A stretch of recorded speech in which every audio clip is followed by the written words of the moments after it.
때는 1993년 봄이었습니다. 미숙 씨는 그의 대학교 1학년이었어요.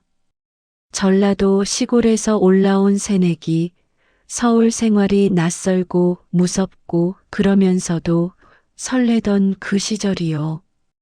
자취방은 학교 근처 낡은 빌라 꼭대기층 작은 방이었고 아침이면 창문을 열면 바로 옆 건물 벽이 보였습니다. 그 작은 창문으로 햇빛이 비스듬히 들어오는 시간, 딱 오전 10시에서 11시 사이. 그 짧은 햇빛이 방 안에 들어올 때가 미숙 씨한테는 하루 중 가장 좋은 시간이었다고 해요. 밥 먹을 돈도 빠듯하고 학비 걱정에 밤잠도 설치고 그래도 그 햇빛 한 줌만큼은 공짜로 따뜻했으니까요. 그 학교 근처에 독서실이 하나 있었습니다. 지금은 거의 없어졌죠. 독서실이라는 게. 근데 그 시절에는 참 흔했어요. 층마다 칸칸이 나뉜 나무 책상, 머리 위에 달린 조그만 스탠드 하나, 옆 사람이 책장 넘기는 소리까지 다 들릴 만큼 조용한 그 공간. 미숙 씨는 그 독서실 3층에 자리를 잡았습니다. 한 달 회비가 얼마였더라? 그때 돈으로 25,000원이었다고 해요. 지금 생각하면 참 싼 것 같아도 그땐 그것도 부담이었다고 합니다. 한 달에 딱 한 번 회비. 날짜 맞춰 봉투에 돈을 넣어서 카운터에 내밀던 그 기억이 아직도 생생하다고 하더라고요. 그 독서실 3층에 미숙 씨 자리 딱 2칸 건너편에 한 남자가 있었습니다. 이름은 박성준. 같은 대학교 2학년이었어요. 처음에는 그냥 몰랐습니다. 그냥 옆에 앉아서 공부하는 사람이었지. 뭐 특별할 게 있었겠어요. 근데 사람 마음이라는 게 참 이상한 겁니다. 어느 날 갑자기 그 사람이 보이기 시작하는 거예요. 공부하다가 고개를 드는 타이밍이 딱 맞아서 눈이 마주쳤는데 그 사람이 아무 말 없이 그냥 다시 책을 봤어요. 근데 그 찰나가 미숙 씨 머릿속에 남은 겁니다. 이상하게 설명할 수가 없이 그 다음 날도 독서실에 갔습니다. 그 사람도 왔어요. 또 그 다음 날도 그렇게 매일 같은 시간에 같은 자리에서 같은 스탠드 켜놓고 공부하는 두 사람이 됐습니다. 말 한마디 없이 이름도 모르고 그냥 서로의 존재를 알고 있는 정도로. 근데 그게 이상하게 편안했다고 미숙 씨는 말합니다. 낯선 서울에서 아는 사람 하나 없는 그 도시에서 매일 같은 자리에 있어주는 사람이 생겼다는 것만으로도 뭔가 든든했다고요. 참 웃기죠? 이름도 모르는 사람이 든든하다니.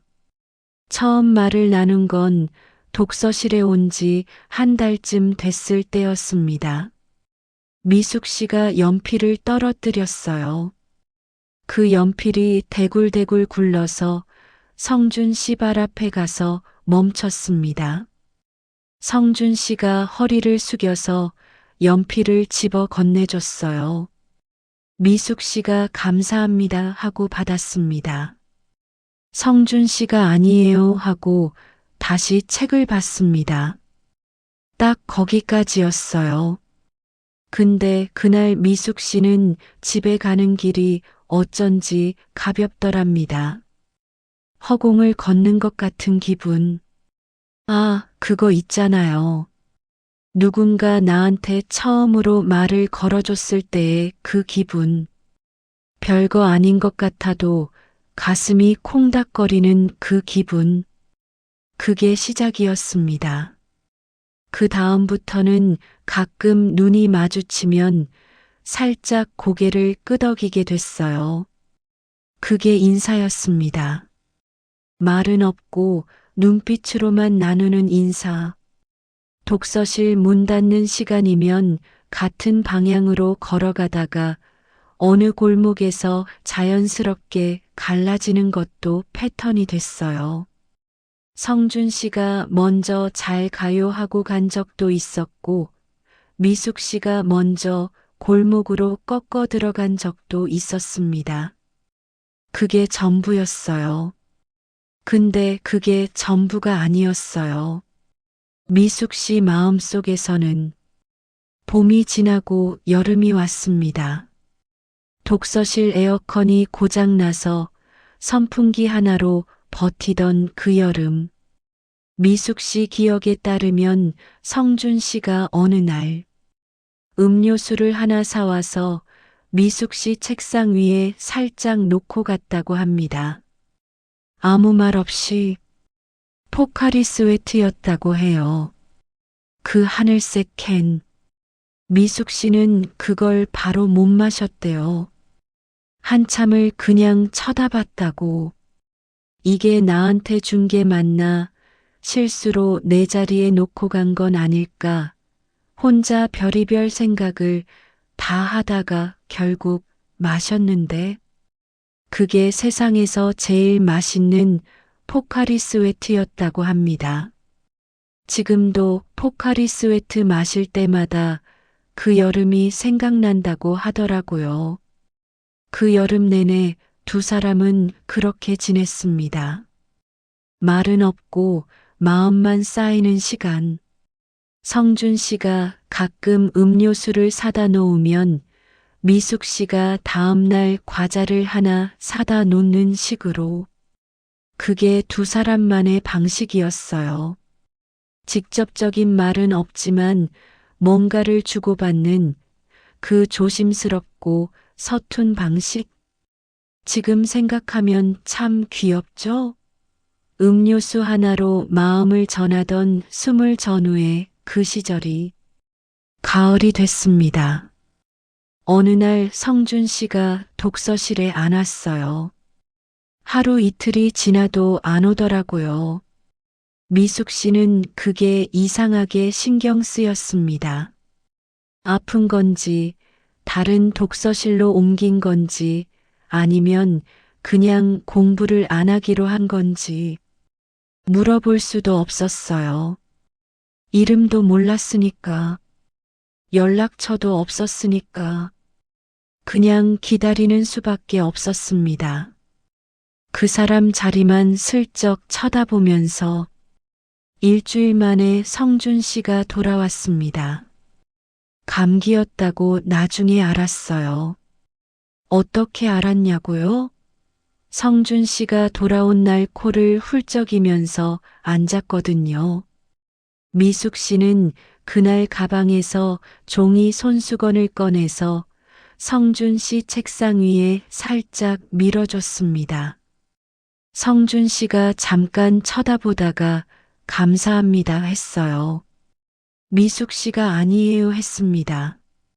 처음 연필을 줍던 날처럼, 역할이 바뀐 것처럼. 그게 참 웃겼다고 해요. 두 사람 다 피식 웃었다고. 독서실에서 소리 내면 안 되니까 입을 틀어막고 웃었다고. 그게 두 사람이 처음으로 함께 웃은 순간이었습니다. 그 이후로 조금씩 말이 늘었습니다. 독서실 나오면서 오늘 춥네요 라든가 내일 시험이에요? 라든가 아주 짧고 별거 없는 말들이지만 그게 두 사람한테는 엄청난 발전이었어요. 미숙 씨는 그 짧은 대화를 집에 와서 혼자 다시 떠올리곤 했다고 합니다. 그 사람이 어떤 표정으로 말했는지, 어떤 톤이었는지, 혹시 내가 이상한 말을 한 건 아닌지, 이불을 발로 차면서 혼자 이리저리 굴러다녔다고요. 아, 그거 있잖아요.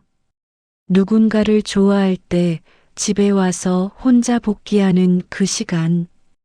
그게 얼마나 달달하고 동시에 얼마나 바보 같은 짓인지. 근데 그 시간이 또 은근히 행복하죠. 그 사람 생각만 할 수 있는 시간이니까요. 겨울이 됐습니다. 1학년 2학기 기말고사가 다가왔어요.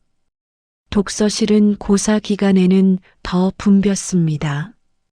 자리 잡으려면 일찍 가야 했는데 어느 날 미숙 씨가 늦게 갔더니 성준 씨가 미숙 씨 자리에 작은 메모지를 하나 붙여놨더랍니다. 자리 맡아놨어요. 딱 그 한마디. 이름도 없고 서명도 없는 그 메모지. 미숙 씨는 그 쪽지를 버리지 못했어요. 교재 맨 뒤 페이지 안쪽에 접어서 끼워놨다고 합니다. 나중에 그 교재를 후배한테 물려줄 때도 그 쪽지만 몰래 빼냈다고.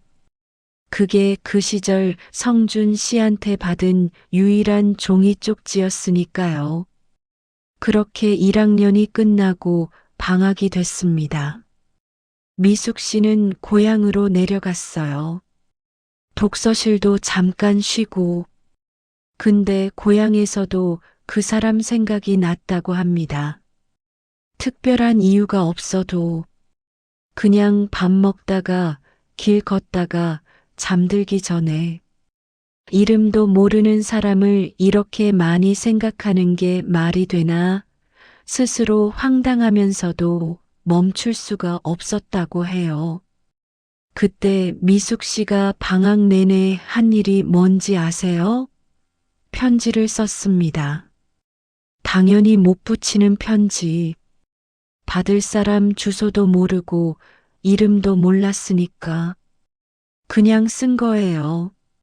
노트에다가 하고 싶은 말들을 보고 싶다고, 독서실 자리 맡아줘서 고마웠다고, 음료수도 고마웠다고, 혹시 나 조금이라도 신경 쓰이냐고, 나는 내가 많이 신경 쓰인다고, 그런 말들을 꾹꾹 눌러 써내려갔다고 합니다.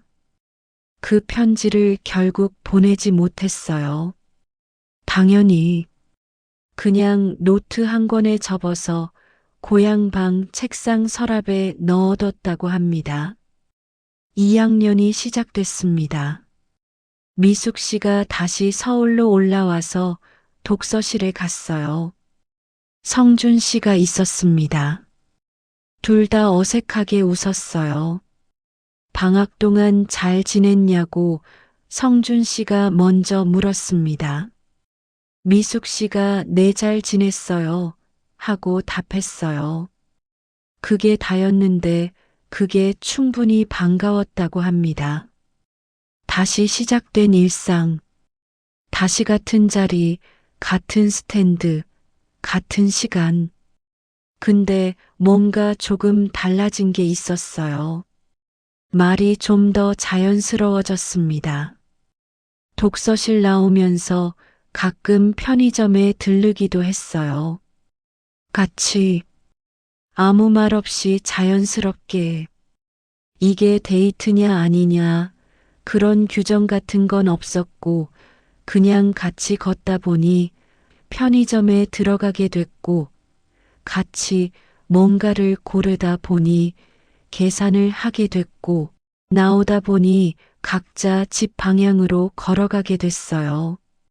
그 편의점 앞에서 나눈 대화 중에 미숙 씨가 지금도 기억하는 말이 있습니다. 성준 씨가 어느 날 이런 말을 했대요. 오늘 같은 날씨에는 뭔가 생각나는 게 있어요? 미숙 씨가 고양이요 하고 답했어요. 성준 씨가 나는 그냥 아무것도 없어도 좋다 싶은 날이에요 하고 웃었다고. 그 말이 뭔 뜻인지 지금도 정확히는 모르겠다고 미숙 씨는 말합니다. 근데 그 말이 왠지 그냥 좋았다고, 아무것도 없어도 좋다는 그 말이 옆에 누군가 있는 것만으로도 충분하다는 말 같기도 하고, 물론 그건 미숙 씨 혼자만의 해석이었을 수 있지만요. 봄이 또 왔어요. 2학년 봄, 벚꽃이 피던 날 성준 씨가 처음으로 이런 말을 했습니다. 다음 주에 학교 축제 있는데 혹시 시간 있어요? 미숙 씨 심장이 그 순간 멈췄다고 해요. 아니, 멈춘 게 아니라 너무 빠르게 뛰었다고. 얼굴이 빨개질 것 같아서 괜히 딴 데를 봤다고. 그리고 볼게요 하고 애매하게 답했다고 합니다. 왜냐고요? 무서웠대요. 좋다는 말을 너무 빨리 하면 들킬 것 같아서. 뭘 들켜요? 이미 다 티가 나고 있는데. 근데 그 나이에는 그게 그렇게 안 되잖아요. 좋아한다는 걸 들키는 게 세상에서 제일 창피한 일 같아서 괜히 시크하게 굴다가 기회를 놓쳐버리는 그런 나이. 축제날 미숙 씨는 갔습니다. 교정에 혹시나 하고 성준 씨를 만나진 못했어요. 사람이 너무 많아서 그냥 엇갈렸는지 아니면 성준 씨도 오지 않은 건지. 핸드폰이 있었으면 문자 하나면 됐을 텐데 그땐 그게 없었으니까요. 미숙 씨는 혼자 축제 구경을 하다가 집에 갔습니다. 다음 날 독서실에서 성준 씨를 봤을 때 뭐라고 했냐고요? 어제 축제 갔었어요? 성준 씨가 물었어요. 잠깐요, 미숙 씨가 답했어요. 나도 갔는데 못 봤네요. 그러게요. 그리고 끝. 그 두 마디로 그 이야기는 끝났어요. 미숙 씨가 얼마나 속이 타들어갔는지는 여러분이 더 잘 아실 거예요. 그해 여름 성준 씨가 군대를 간다고 했습니다. 어느 날 독서실에서 나오다가 불쑥 나 다음 달에 입대해요. 미숙 씨는 그 말을 듣고 아무 말도 못했다고 합니다. 뭔가 말을 해야 한다는 건 알겠는데 어떤 말도 입 밖으로 나오지 않았다고. 한참 후에 그렇구나 하고 겨우 한마디 했다고 해요. 성준 씨가 뭐 힘든 일 있으면 연락해요라고 했는데 그 연락할 번호를 알려줬느냐고요? 안 줬어요. 미숙 씨도 안 물어봤고요. 둘 다 그냥 그러지 못했습니다. 왜 그랬을까요? 지금 생각하면 정말 이해가 안 된다고 미숙 씨가 웃으면서 말합니다. 그냥 번호 하나 물어보면 됐는데 그게 그렇게 어려웠을까요? 그때는 그랬나 봐요. 그게 온 세상 다 무너지는 것 같은 용기가 필요한 일이었나 봐요. 성준 씨의 마지막 독서실 날 미숙 씨는 뭔가를 해야 한다고 생각했습니다. 이대로 그냥 보내면 안 된다고. 방학 때 노트에 썼던 그 말들, 그 마음들을 어떻게든 전해야 한다고. 그래서 전날 밤에 편지를 썼어요. 진짜 편지를 종이에 펜으로 거짓말 안 하고 대여섯 번은 다시 쓴 것 같다고 합니다. 글씨가 마음에 안 들어서 내용이 너무 직접적인 것 같아서 아니다, 너무 돌려 말한 것 같아서 밤새 썼어요. 그리고 아침에 봉투에 넣어서 가방에 넣었습니다. 독서실에 갔어요. 성준 씨가 있었습니다. 그날 평소보다 일찍 나가더라고요. 자리에서 일어나면서 미숙 씨한테 잘 지내요라고 했어요. 그 말이 평소랑은 달랐어요. 뭔가 긴 시간을 담은 말 같았어요. 미숙 씨는 가방에 손이 갔습니다. 편지를 꺼내려고. 근데 손이 안 움직이더랍니다. 성준 씨가 가방을 들고 일어섰어요. 미숙 씨가 군대 잘 다녀와요라고 했어요.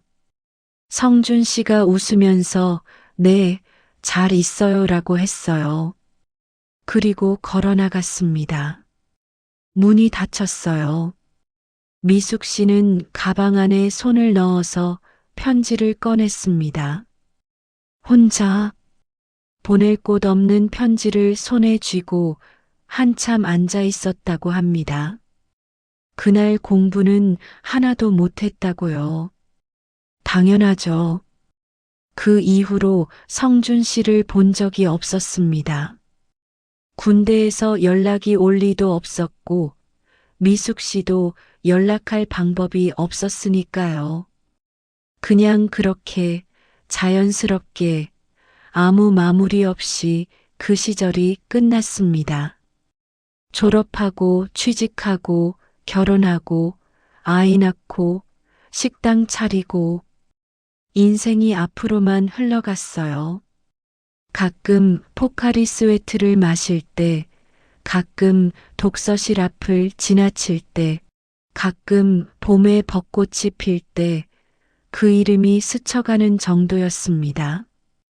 자리 맡아줬던 쪽지는 아직도 어딘가에 있을 것 같다고 했어요. 버린 기억이 없다고. 그리고 30년이 흘렀습니다. 올해 초봄이었어요. 미숙 씨 핸드폰에 카톡 알림이 떴습니다. 모르는 번호였는데 메시지 내용을 보니 고등학교 동창회 단체방 초대였어요. 아, 고등학교 동창이구나. 미숙 씨 고등학교 시절 친구들이 오랫동안 연락이 끊겼다가 누군가 수소문해서 단체방을 만든 거였어요. 근데 거기서 이름 목록을 보다가 미숙 씨 손이 멈췄습니다. 박성준 있었어요. 같은 고등학교였거든요. 그걸 그때까지 몰랐냐고요? 미숙 씨도 그게 신기하다고 하더라고요. 독서실에서 1년 넘게 옆에 앉아 있었는데 같은 학교 출신인지 한 번도 얘기를 안 해봤던 거예요.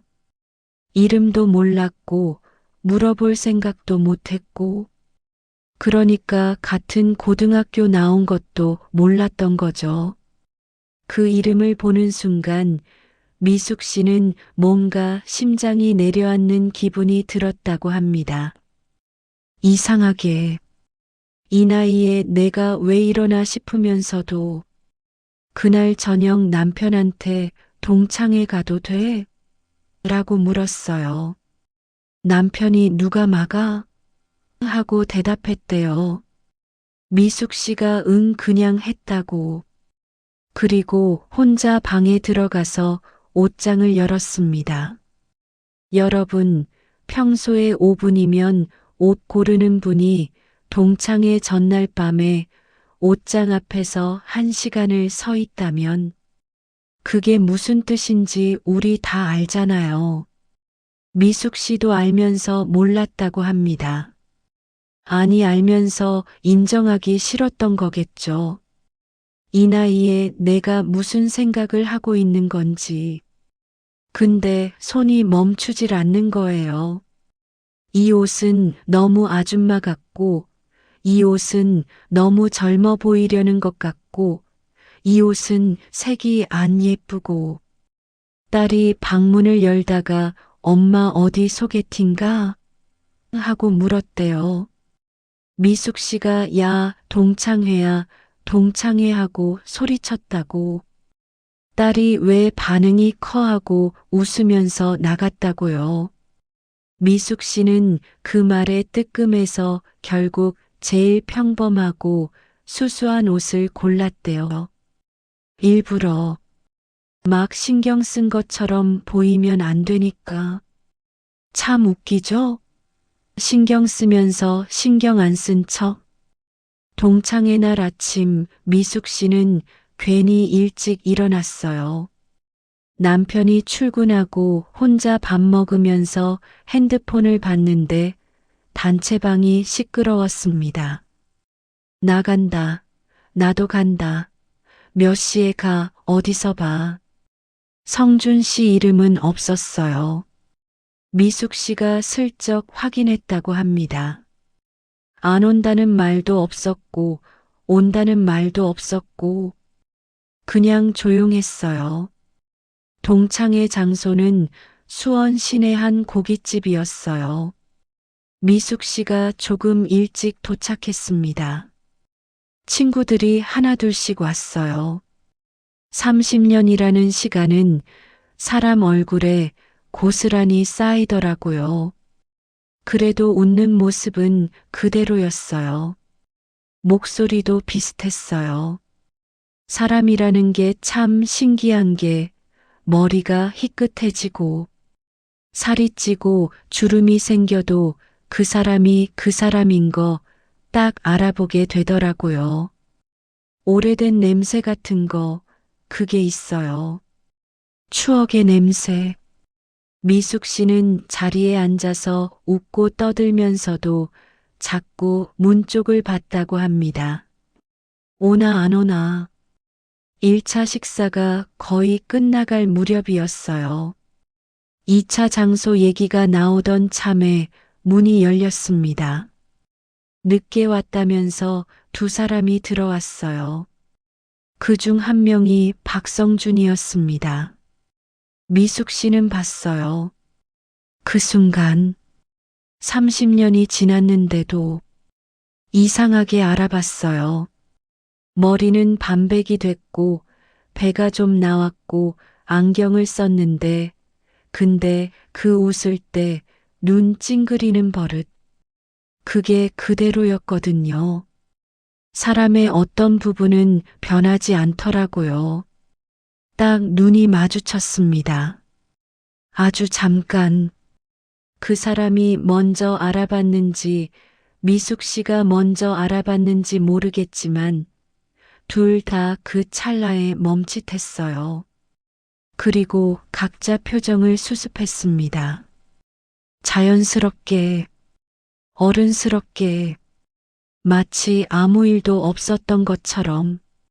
성준 씨 옆에는 아내가 있었어요. 미숙 씨는 혼자 왔습니다. 남편은 식당 때문에 못 왔거든요. 자리가 섞이면서 인사를 나눴습니다. 오랜만이에요. 그러게요, 오래됐다. 잘 지냈어요? 잘 지냈어요. 어디 살아요? 그런 30년의 안부가 압축된 짧은 대화들. 성준 씨가 미숙 씨한테도 인사했어요. 미숙이도 왔네. 이름을 알고 있었습니다. 당연하죠. 같은 고등학교를 나왔으니까. 독서실에서는 이름을 몰랐지만 실은 이름을 알고 있었던 거예요. 미숙 씨도 마찬가지로 박성준이라는 이름을 그냥 그때는 이름을 불러본 적이 없었던 거예요. 말로는 2차는 노래방이었습니다. 30대 때 자주 가던 노래방을 50대가 또 가는 건데 뭔가 웃기면서도 그게 또 즐거웠어요. 노래방 안에서 다들 옛날 노래 부르면서 난리가 났는데 미숙 씨는 술 한잔 하면서 구석에서 웃고만 있었다고 합니다. 성준 씨 아내는 잘 웃는 사람이었대요. 호탕하게 웃는 사람. 그 옆에서 성준 씨도 웃고 있었고 그 노래방 술자리에서 폭탄이 터졌습니다. 친구 중에 인경이라는 친구가 있었어요. 예나 지금이나 입이 가볍기로 유명한 친구. 술 기운이 오르더니 갑자기 이런 말을 했습니다. 야, 근데 있잖아. 나 오늘 이 두 사람 보니까 생각나는 거 있어. 무슨 소리냐고 다들 물으니까, 야, 성준이랑 미숙이 너네 대학교 때 독서실에서 만난 거 아는 사람? 하는 거예요. 그 말에 테이블이 잠깐 조용해졌다가 폭소가 터졌습니다. 어머, 그래. 그 독서실이요? 야, 너네 사귄 거야? 온갖 소리가 나왔어요. 미숙 씨는 그 순간 귀까지 빨개지는 게 느껴졌다고 합니다. 50이 넘어서 이 나이에. 근데 어쩔 수가 없었대요. 성준 씨는 어땠냐고요? 성준 씨도 굳어 있었다고 합니다. 술잔을 들고 그냥 씩 웃고 있었는데 그 웃음이 자연스럽지 않았다고 인경이가 더 신나서 떠들었어요. 나 그때 알았거든. 너네 둘이 독서실에서 뭔가 있다고. 우리 반에서 다 알았어. 왜 그냥 사귀지 않았어? 그 한마디에 또 웃음이 터지고 성준 씨 아내가 웃으면서 성준 씨 옆구리를 쿡 찔렀어요. 당신 첫사랑이었어? 성준 씨가 아이 무슨 소리야 하면서 웃었고 미숙 씨 친구가 미숙아 너는? 하고 물으니까 미숙 씨가 나도 아무것도 아니에요 하면서 웃었대요. 그 자리에서 할 수 있는 말은 그것밖에 없었으니까요. 각자 배우자가 옆에 있는 상황에서 성준 씨 아내도 그냥 웃으면서 넘어가는 사람이었대요. 아마 크게 신경 안 썼을 수도 있어요. 당연히 그게 30년 전 이야기니까. 그 자리가 파하고 사람들이 하나둘 나가기 시작했습니다. 엘리베이터 앞에서 기다리는데 사람이 많아서 미숙 씨는 다음 엘리베이터를 타기로 했어요. 그런데 마침 성준 씨도 늦게 나왔더라고요. 아내는 먼저 내려갔고 둘이 엘리베이터를 기다렸습니다. 그 짧은 시간 동안 아무 말도 없었어요. 30년 만에 만난 두 사람이 엘리베이터 앞에서 그냥 서 있었습니다. 엘리베이터가 왔어요. 타면서 성준 씨가 먼저 말했습니다. 딱 한마디. 나 그때 너한테 편지 썼었어. 미숙 씨가 멈췄어요. 숨이 멈춘 것 같았다고 합니다. 근데 간신히 물었대요. 성준 씨가 웃으면서 말했어요. 못 줬지. 엘리베이터 문이 열렸습니다. 로비였어요. 성준 씨 아내가 기다리고 있었어요. 성준 씨가 잘 지내요라고 하고 걸어갔습니다. 미숙 씨는 그 자리에 잠깐 서 있었어요. 다리가 안 움직였다고 합니다. 그냥 잠깐. 집에 오는 길에 미숙 씨는 혼자 걸었습니다. 지하철을 타야 했는데 한 정거장을 걸어갔어요. 밤바람이 차가웠는데도 더운 것 같았다고 합니다. 그 편지, 그 사람도 편지를 썼다는 거, 그것도 못 준 편지를, 자기도 못 준 편지가 있으면서 그 사람도 못 준 편지가 있었다는 거, 그 우연이, 그 평행이 너무 웃기기도 하고 너무 찡하기도 했다고 합니다. 지하철 안에서 미숙 씨는 가방에서 핸드폰을 꺼냈어요. 딸한테 카톡이 와 있었습니다. 엄마 동창회 어땠어? 미숙 씨가 답장을 쳤어요. 응, 그냥 그랬어. 그리고 핸드폰을 가방에 넣었습니다. 창밖을 봤어요. 밤 도시의 불빛들이 지나가고 있었어요. 미숙 씨는 그 불빛을 보면서 생각했다고 합니다. 그 편지, 어떤 내용이었을까? 뭐라고 썼을까?